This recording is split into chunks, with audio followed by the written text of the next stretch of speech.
What up, though, YouTube?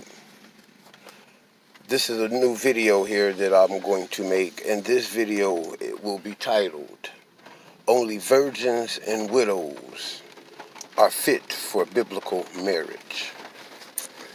Okay, let me raise this window up because it's starting to rain out here. I don't want to get wet, okay? Only virgins and widows are fit for biblical marriage. I make this video because there are many inside of the Hebrew Israelite movement, women, okay, that are pushing marriage upon the Israelite men. You know what I'm saying? And the truth of the matter is that most of these women, when they enter the movement, they're not virgins, okay? These women usually, some of them has been married and divorced. You know, many of them have just been in and out of polyandrous relationships. You know, they practice polyandry. You know what I'm saying? You know, and polyamory. You know, having multiple lovers. You know, and having multiple boyfriends. You know, throughout their lifetimes. You know, this is a practice that would have gotten a woman killed in biblical Israel. Okay. That type of practice was not heard of in biblical Israel. It was not allowed and it was not tolerated. Somehow today, the priests, the mores, and the teachers ingratiate these women as they come in the gate. You know what I'm saying? And offer them husbandry. You know, when they really shouldn't be doing that. The women that these men are marrying are not fit for wifery. You understand? The women that these men are marrying in the Israelite movement are at best fit for concubinage. You know, it's best fit to be a concubine. You understand? She is not fit. I want to read to you a scripture. Something that sparked me. This is the book of Devarim, the 13th verse. That's Hebrew. In English, that's Deuteronomy. The Deuteronomy, the 22nd chapter, and I'm going to start at the 13th verse. I want you to check this out. If a man take a wife, is intimate with her, and despises her, and he make libellous charges against her and give her a bad name, saying, I took a woman, and when I came to her, I did not find any evidence of her virginity. See, this scripture right here lets you know that if a man, an Israelite man, just thought that his woman had slept with another man, he wasn't buying it. He wasn't tolerating it. You know, and just at the thought, the jealous thought of such, you know, ain't no telling he may have had a virgin, you know, that may have had a high sexual nature, you know what I'm saying, and surprised his butt, you know what I'm saying, with her nature, you know what I'm saying, to the point to where he would have thought that she may have been with other men, like, hold up, okay? So anything could have happened in that relationship. You know, that could have made that man question. You know, men always questioning whether they were the first. You know, there's a lot of times women do things, you know, to make men feel insecure about whether they are the only man or not. You understand what I'm saying?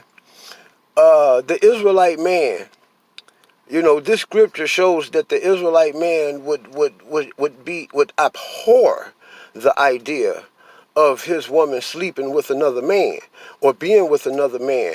More so, most importantly, not a virgin when he married her. Okay? Verse 15. Then the girl's father and her mother shall obtain evidence of the girl's virginity and take it out to the elders of the city to the gate. And the girl's father shall say to the elders, I gave my daughter to this man as a wife, and he despised her. And behold, he made libellous charges, saying, I did not find evidence of your daughter's virginity, but this is the evidence of my daughter's virginity, and they shall spread the garment before the elders of the city. Then the elders of that city shall take the man and chasten him. Then they shall, but this is the evidence of my daughter's virginity, and they shall spread the garments before the elders of that city. Then the elders of that city shall take that man and chasten him. And they shall fine him 100 shekels, because he defamed a virgin of Israel, and he shall give it to the girl's father, and she shall be his wife, He shall not send her away all of his days. But if this matter was true, no evidence of the girl's virginity was found, they shall take the girl out to the entrance of her father's house, and the man of the city shall pelt her with stones, and she shall die. For she did a disgraceful thing in Israel, and commit adultery in her father's house. So shall, the word here, the Hebrew word is that she committed hazuna. She committed sana, she committed zana in her father's house, which they say is adultery, which is the same word they also translate for a whore and whoredom, okay? That she committed adultery or whoredoms in her father's house, or sex crimes in her father's house. So shall you clear away the evils from amongst you. If the man is found lying with a woman, even both of them shall die, the man lying with the woman and the woman. So shall you clear away the evils from Israel. If there is a virgin girl betrothed to a man, and another man finds her in the city and lies with her, understand that today betrothal has been supplanted by relationships. So it would be safe to translate that for today's understanding, and to make that applicable today, that if a woman is inside of a relationship, okay, if there's a virgin girl inside of a relationship to a man, and another man find her in the city and lie with her, you shall take them both out to the gate of the city, and you shall pelt them with stones, and they shall die. The girl, because she did not cry out, even though she was in the city, and the man, because he violated his neighbor's wife. So shall you clear away the evil from amongst you.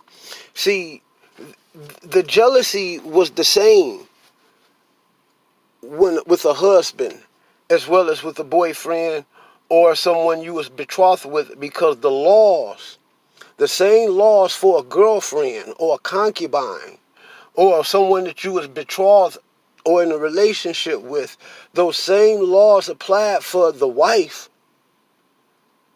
applies for the girlfriend or the female relationship partner. You understand what I'm saying? So this here scripture is basically saying that if somebody is out hollering at your girl, you know what I'm saying, and she comply with it, then you basically break up with her. You know what I'm saying? If somebody hollered at your girl and she didn't comply and they took it from her, then the charges on that man, and you can forgive that woman. This is something that could be applicable in the case of where you in a relationship with a woman and a woman comes up pregnant, and you wondering whether this child is yours or not, and it also whether she had got raped and got pregnant, because if she did not get raped and got pregnant, she went on with it, and she should be stoned. Since we don't throw stones at them today, we just break up with them. We just leave them. You know what I'm saying? It is quite simple of a man, to be involved with in a relationship with a woman who has had sexual relationship and encounter with another man. All throughout the Hebrew scriptures, the virginity of a wife is very, very important. And we can see right here in the book of Deuteronomy, at the 22nd chapter, the importance to a man, to the Israelite man, the virginity of his wife. You see, what must be understood is that by the laws, to commit zina is to violate the sex laws that the Most High gave out. And being a virgin was one of the sex laws that the Most High intended. This here scripture in the book of Deuteronomy, the word Torah meaning second law, you see, the double law, you see, is law. You see, this here in Deuteronomy is law, and it's telling you the importance of an Israelite man marrying a virgin woman. You see, what people don't understand is that to break the sex laws is what is interpreted as or translated in English as adultery or harlotry or whoredoms. You understand what I'm saying? Because it's zina. You commit zina. You violate the Hebrew laws, the Hebrew sex laws. You see, when you violate the Hebrew sex laws, you are a whore. The woman of today, 99.9% of the African American women today would be considered a whore by Israelite old biblical standards, okay? And if you as a man, an Israelite man, take it upon yourself to marry a whore, then you are no more than what is a whoremonger today. You see, and I must say this because this is something that is going on in the Israelite movement today, which makes the actual female practitioner of the Israelite movement nothing more than the equivalent of a Babylonian temple whore. You understand what I'm saying? It makes her no more than a Babylonian temple whore, and the man who goes in unto her and that takes her is no more than the simp. You understand? He call himself the husband, but he is no more than her John or her simp or her whoremonger. You know what I'm saying? He go amongst the whores. You see what I'm saying? He wants to marry that whore. He wants to love that whore. He wants to take care of that whore because of her whoredoms. You understand? Because he had sex with her. You dig what I'm saying? And she turned him out, and now he wants her. You understand? He wants to go against everything that the scriptures has written and marry this woman. This woman is not fit for marriage. You understand what I'm saying? The scripture has a problem. Even in Deuteronomy, the 28th chapter in the 30th verse, where it talks about a man shall take a woman, and when a man take this woman, another man shall lie with her. A man shall build a house, and he shall not live in it. A man shall plant a vineyard, and he shall not eat from it.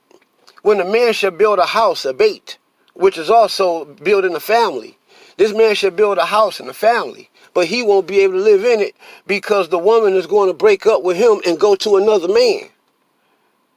You understand what I'm saying? And she's going to go to another man who he's not the father of the children in that house. Man number one is. You understand what I'm saying? These are the curses of Deuteronomy. These are the curses that are still plaguing the African American community to this day. You understand? No woman has no business going from man to man. Any woman that has more than 3 sex partners in her lifetime has committed hazuna. She has committed zina, and she is hazuna. She is the adulteress. She is the harlot. You understand what I'm saying? You know, she broke Yahweh sex laws. You see, it's not about a woman going out whoring for money. It is about a woman breaking the laws of Yahweh. If this woman breaks the laws of Yahweh, she, by Israelite standards, is the harlot. You understand what I'm saying? And this woman has lived a life of breaking the laws of Yahweh, has had other men's children, and she is turning you, beta male simp mangina, into man number 2 of Deuteronomy 28:30. You understand what I'm saying? Understand that this is located in the second half of the scriptures where all of the curses are located. This is a curse, people. A woman shouldn't even want to be a wife. She should know that she's unqualified for wife inside this movement, and she should be happy with the idea that she's a concubine, as well as along with her many other concubine sisters that I chose to bring into the fold. You understand what I'm saying? That is Israelite alpha male talk. You understand what I'm saying? This woman does not have the right to marry inside the house of Israel, nor do a man have the right to marry her, nor do none of the elders have the right to support and to marry them. Where is the evidence of her virginity that was talked about in Deuteronomy 22? And why he is not concerned about the evidence of her virginity as his wife, like a man should be.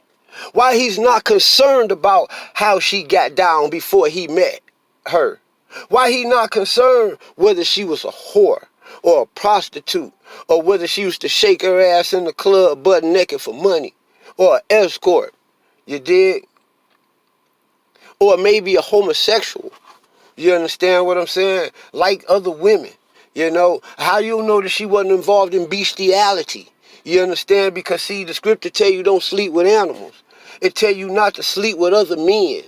You understand what I'm saying? There's female laws that tells the that let a woman know that she's not supposed to be with no other man but her husband in her lifetime. And unless that man dies, she is not to go to another man. You see, the problem is that there's Israelite men marrying these thoughts. You dig what I'm saying? And that then being in other relationships with other Israelite men. And then when the other Israelite man goes to talking about how good this man's wife head is, and how good her coochie is, and how good she sucked dick and shit, you know what I'm saying? Then he has a problem with that. But that was never supposed to take place because no living man was supposed to be able to live to be able to tell her secret. You see what I'm saying? The thing about it is a secret because you dare to ask her about her sexual past. You dig what I'm saying? You're not concerned with her sexual past, and you should be, just like every Israelite man in the scriptures was. Every Israelite man should require evidence of virginity before they get married. If this woman is not a virgin and she is not a widow, then this woman should automatically be reduced to concubinage. And this is how you humble these women. You dig what I'm saying? Don't ever marry none of these women. If you didn't take this woman's virginity, then you a fool for marrying this fucking woman. You know, this woman belongs to that first man. You see, this is the reason why she'll never love nobody like she loved that first man. You can ask her. She never loved nobody like she loved the first man that made love to her. You understand what I'm saying? And that is a fact. You dig what I'm saying? Maybe the second man might get a good go round, but 3, 4, and 5, and all them other guys ain't got a chance in hell. All y'all is nothing but people that are there to fulfill her fucking pleasures and desires. First, they start off sexual. Then they gravitate to more financial. Then she starts trying to secure the bag, which is grab hold to your resources. You dig what I'm saying? You know, this is modern day whoredom. You dig? And the women that are practicing this usually are religious women. It is religious people that seek out getting married more than anybody. And these religious people, women, are no more than modern day Babylonian, new Babylonian temple whores. And that is a fact. You understand? So when you niggas sitting up there getting married and shit, you know what I'm saying, and think I'm supposed to applaud that when that woman should have been stoned. You understand what I'm saying? Being that she ain't stoned and we not living in that day, you understand, I would not forget her sexual past. Therefore, she cannot be fit for marriage. You understand what I'm saying? She cannot be. She can only be your girlfriend, your concubine. And that is a fact. Learn, like, share, and subscribe. This is the Yasha Ben Israel Show. This video is entitled, Only Wives and Widows Are Fit for Marriage in the Eyesight of the Biblical God. Shalom.